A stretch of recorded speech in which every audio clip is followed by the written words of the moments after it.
Well, I'm going to be avoiding subways and train platforms for a while. Welcome to the Daily Neitz, a daily look at classic films, modern cinema, and the world of professional wrestling. And today I want to talk about the 1959 French film, Pickpocket.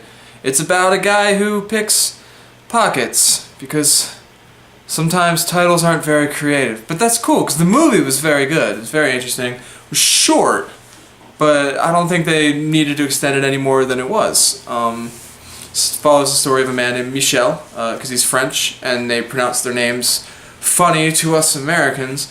And Michel decides, I don't want to work, I'm going to pick pockets for a living, and he gets caught and the police antagonize him, but he's never arrested until the end, and he ends up in prison. But he gets the girl who somehow finds redeeming qualities in him and loves him, even though he shows no redeeming qualities. That's the one thing that I didn't quite understand watching this, is that Jean falls in love with him, but he never gives any reason for her to love him. It didn't, or not that I saw, at least. Hey, I fell in love with you.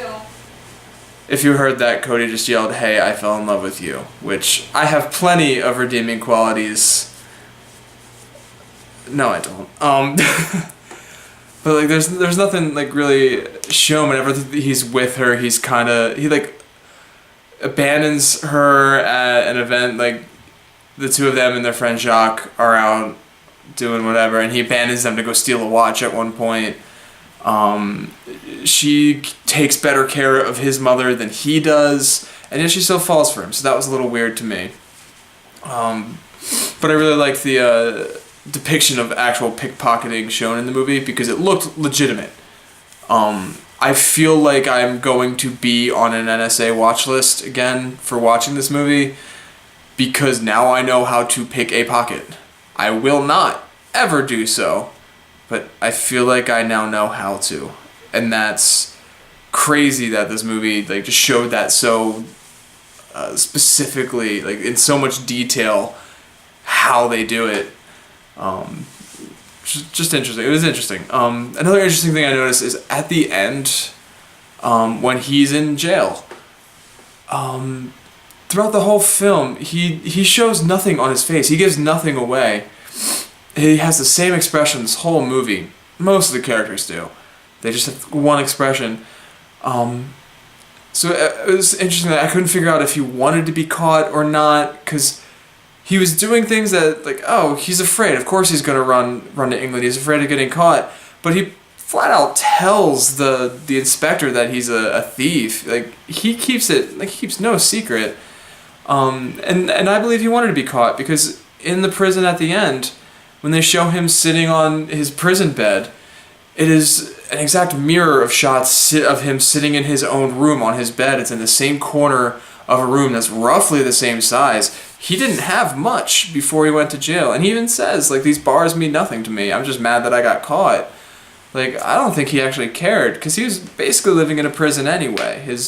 He had no lock on his door except the little latch hook. Very little privacy. Jacques would come up and just tap the door and it would swing open into his little room. So I think he wanted to be caught. I don't think he actually cared. I think he just thinks he's better than everybody, which, again, he says he thinks he's better than everybody. So yeah, I just thought it was interesting. The mirror of the prison was his old room. That's all I really got to say about Pickpocket. Interesting little movie. Short, 75 minutes. So a good way to kill a little over an hour. Less time than it takes to watch a couple episodes of Game of Thrones. Hey, don't you judge me. I'm not judging. Yes.